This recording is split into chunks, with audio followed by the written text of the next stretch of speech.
We're live from New Delhi, watching DD India Live, India's Voice to the World. I'm Lipakshi Khurana, coming up in the next 30 minutes. Trump signs series of executive orders on day one, pulls US out of World Health Organization and Paris Climate Accord, pardons nearly all charged in January 6th Capitol riot, says TikTok should be 50% owned by the US.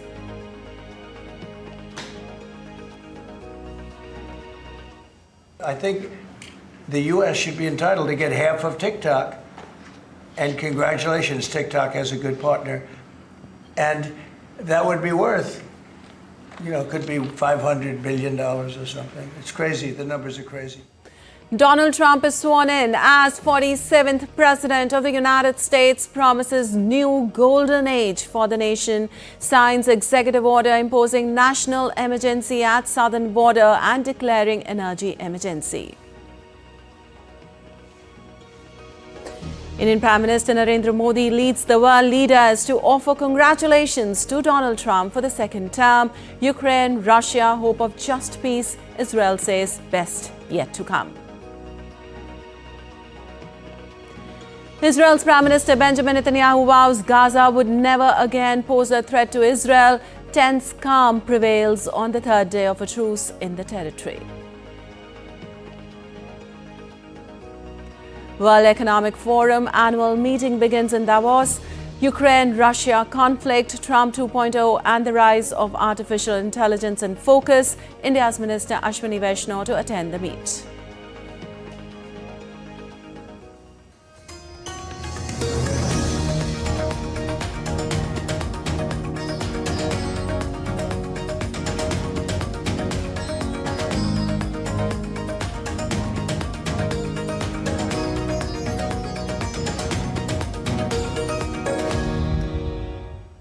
And on to the big story. US President Donald Trump signed a number of executive orders aimed at undoing many of the policies implemented by the Biden administration. Soon after his swearing in, Trump signed an order to withdraw the United States from the Paris Climate Agreement for the second time.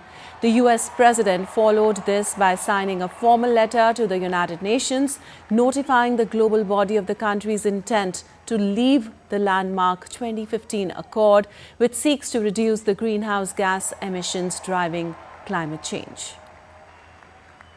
And the next item, sir, is a letter that will be transmitted. Well, Trump also signed an executive order requiring federal workers return to the office full term. The measure was one of several executive orders Trump signed during a public event at an arena in Washington, attended by thousands of his supporters. The measure requires employees to return to work in person at their respective duty stations on a full-time basis, provided that the department and agency heads shall make exemptions they deem necessary. Trump also revoked a 2023 executive order signed by Joe Biden that sought to reduce the risks that artificial intelligence poses to consumers, workers, and national security. A number of other orders were also signed in front of the supporters inside the arena in Washington, D.C. Well, the other orders include the rescission of 78 Biden-era executive actions, a freeze on all federal hiring, excepting the military, and a number of other excluded categories until full control of the government is achieved. A regulatory freeze preventing bureaucrats from issuing any more regulations. Also, a directive to every department and agency in the federal government to address the cost of living.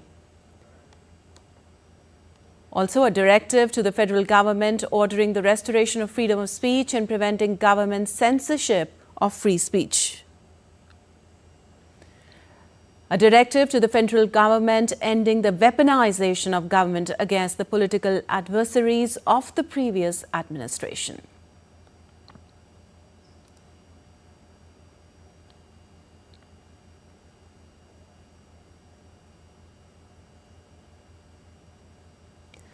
Well, Donald Trump signs a slew of executive orders, including regulatory freeze preventing bureaucrats from issuing negotiations, orders signed on government weaponization against political adversaries.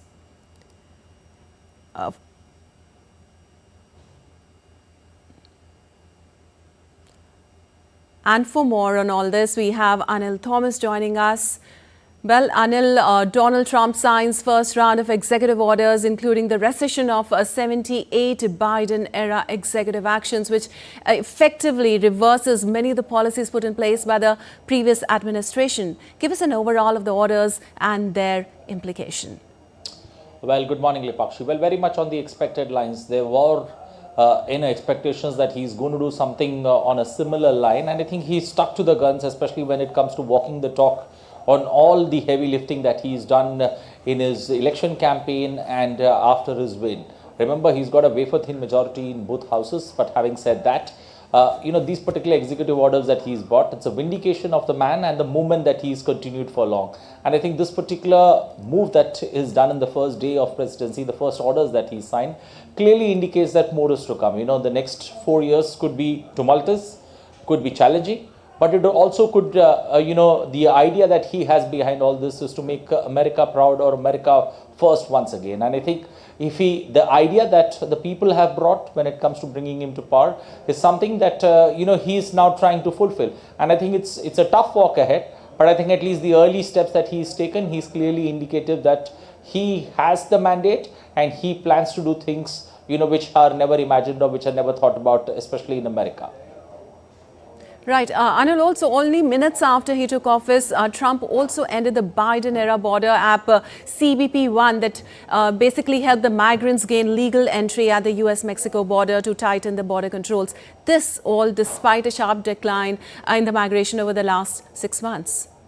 Well, that's been one of his dream projects. Remember, we have seen Trump 1.0 version where he stuck to that Mexico border and he considered it to be pretty important, especially when it comes to people entering through that borders or entering through those borders. And he wanted that wall to be created, which ran into some kind of rough weather. But I think this time around, he's very clear. Border issues, immigration, birthrights in America for people immigrating from abroad are things that he's very clear, along with tariffs that he's announced. His footprint is, he's going to push all the challenges or all the people who trade with China, who trade with the United States of America to the wall. I think China, Canada, even Mexico would feel the heat. China in particular, where he's talking about almost 60% of tariffs.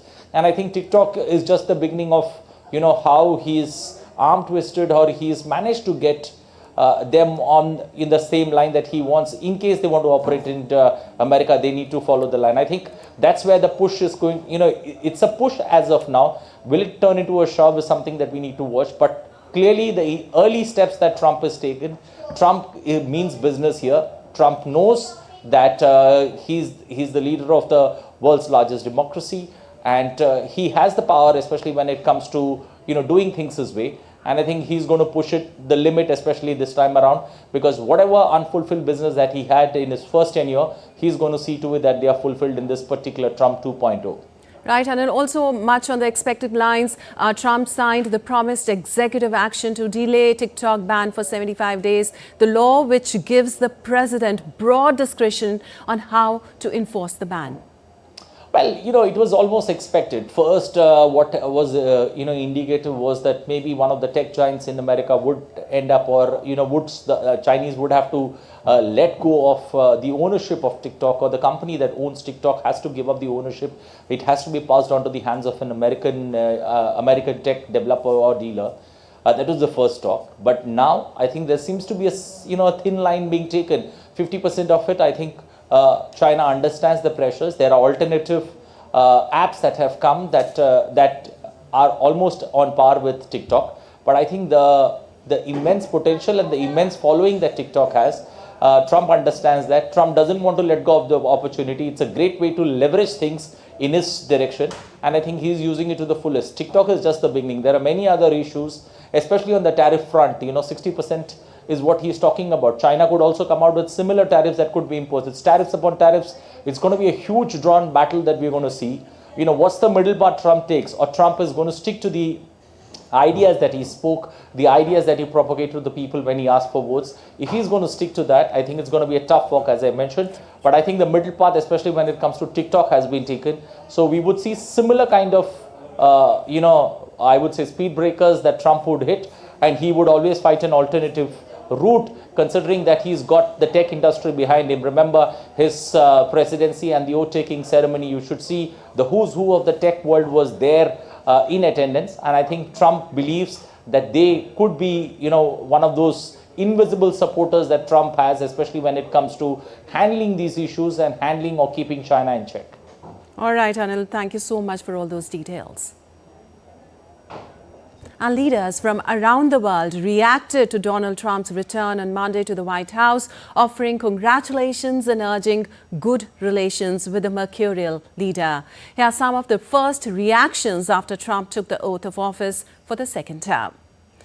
In a social media post, India's Prime Minister Narendra Modi called Trump as dear friend and congratulated on the historic inauguration as the 47th President of the United States. Prime Minister Modi said he looks forward to working closely together once again to benefit both countries and to shape a better future for the world. And congratulations are pouring in from around the world. Israeli Prime Minister Benjamin Netanyahu said that the best days of their alliance are yet to come. I believe that working together again, we will raise the U.S.-Israel alliance to even greater heights. I'm confident that we will complete the defeat of Iran's terror axis and usher in a new era of peace and prosperity for our region. On behalf of the people of Israel, I also want to thank you for your efforts in helping free Israeli hostages. I look forward to working with you to return the remaining hostages, to destroy Hamas's military capabilities and end its political rule in Gaza, and to ensure that Gaza never again poses a threat to Israel. I'm sure, Mr. President, that under your leadership, the best days of our alliance are yet to come. Well, in a statement, Palestinian President Mahmoud Abbas said they are ready to work with Trump to achieve peace during his term based on a two-state solution. While in a video posted on X, Ukrainian President Volodymyr Zelensky said that Trump's new tenure offered an opportunity for true peace. Right now, there is a good opportunity for this. The inauguration of the President of the United States, Donald Trump, he's a strong person. I wish President Trump and all of America success. Ukrainians are ready to work with Americans to achieve peace, true peace. This is an opportunity that must be seized. Well, congratulating Trump and saying he was open to dialogue with the new U.S. administration on the Ukraine war, Russian President Vladimir Putin said the goal should be a lasting peace based on respect for the legitimate interest of all people. Also, Canadian Prime Minister Justin Trudeau said Canada and the United States have the world's most successful economic partnership.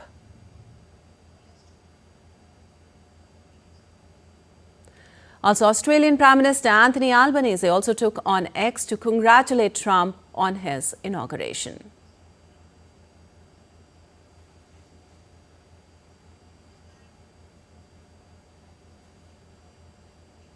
Well, time now for a short break. We'll be back in a while.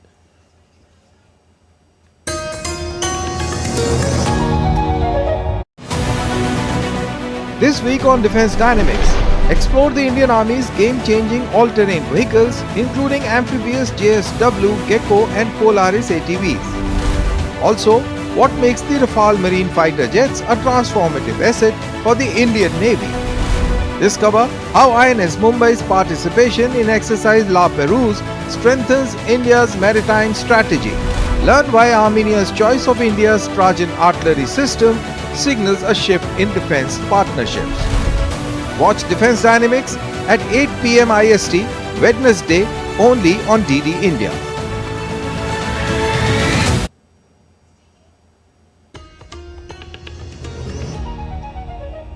Welcome back. You're watching DD India Live. I'm Lipakshi Khurana, and moving on, India's External Affairs Minister Dr. S. Jaishankar attended the inauguration ceremony in Washington, D.C. and also met Vivek Ramaswamy.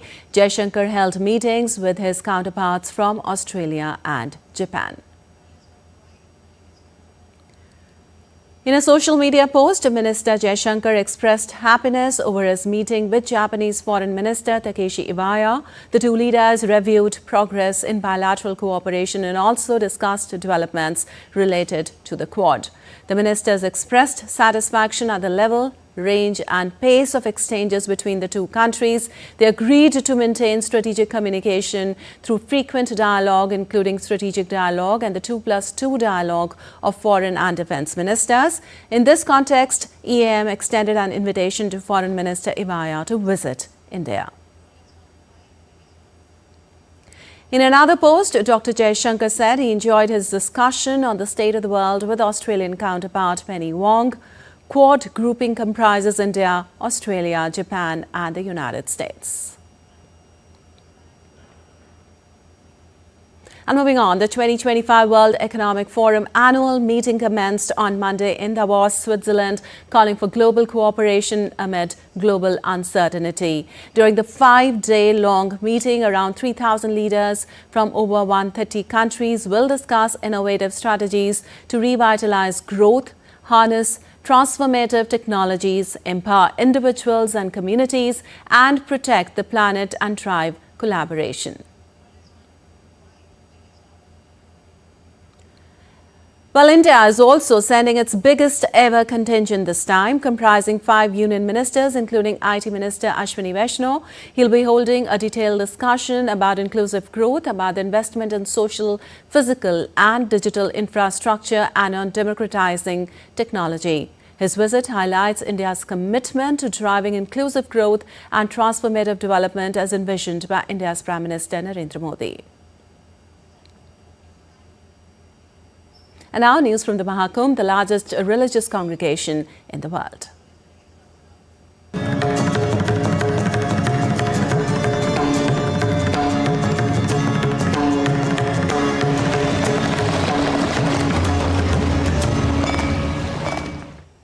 Well, did you know that taking a holy dip in Triveni Sangam at the Maha Kumbh can not only purify your body but bring utmost peace to your soul as well?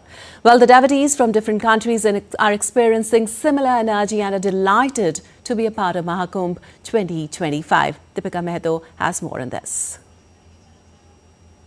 Maha Kumbh 2025 is witnessing the largest congregation of devotees in Prayagraj who are coming here from across the globe. The purpose of the visitors is to perform meditation and take the holy dip in Triveni Sangam, which is the confluence of rivers Ganga, Yamuna and the mythical Saraswati. The festival of Maha Kumbh is also an example of unity in diversity. The foreign devotees every day take the holy dip, perform holy rituals, chant Hari Naam or God's name and enjoy the festival of faith and devotion. Various devotees from Russia believe that taking the holy dip for 30 minutes can eradicate all their diseases. After take bath, I feel very, very well. So much energy become from the water. The water is very important for the human body. My wife usually she take around 30 minutes. She sit and stay 30 minutes on water because this is very good for health. Not only does the holy dip provide health benefits to the devotees, but also brings them a lot of peace and joy as they get immersed in spiritualism. You took the holy dip for the entire 30-minute slot. Tell us the importance. This is important because clean psychical body. We have physical body and we have psychical body. This is recommendation Dr. Olega Tarsanova. After this, after clean psychical body, no, you cannot be never sick. I feel also in connection and harmony with the instruction of our spiritual master from Srila Prabhupada, because one of the angas of bhakti is to take bath in the holy river. If you not have Ganga near, you need chant Hare Krishna, Hare Ram, Hare Krishna, Krishna Krishna, Hare Hare, Hare Rama, Rama Rama, Hare. The foreign devotees also appealed everyone to participate in this festival, and if they can't come in person, then they should chant the name of God during this auspicious period of Maha Kumbh from their respective locations. We are at the Triveni Sangam, which is the confluence of Ganga, Yamuna and mythical Saraswati, and foreign delegates are continuously coming in to take the holy dip. They say that a 30-minute dip really purifies the body, mind and soul, and it is helpful for keeping one away from sickness as per their doctor. With camera person Shiv Suman, this is Deepika reporting for DD India from Triveni Sangam, Prayagraj. Well, for the first time ever, the Maha Kumbh festival is also catering to eye patients by delivering free spectacles to thousands of devotees each day. Interestingly, all the specs are being manufactured in real time at Maha Kumbh camps. Deepika has more.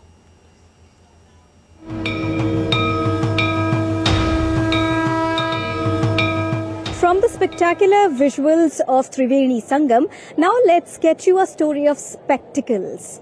Well, did you know that real-time spectacles, lenses with the frames are being made on the spot here at Maha Kumbh 2025, catering crores of patients every day, and that too for free?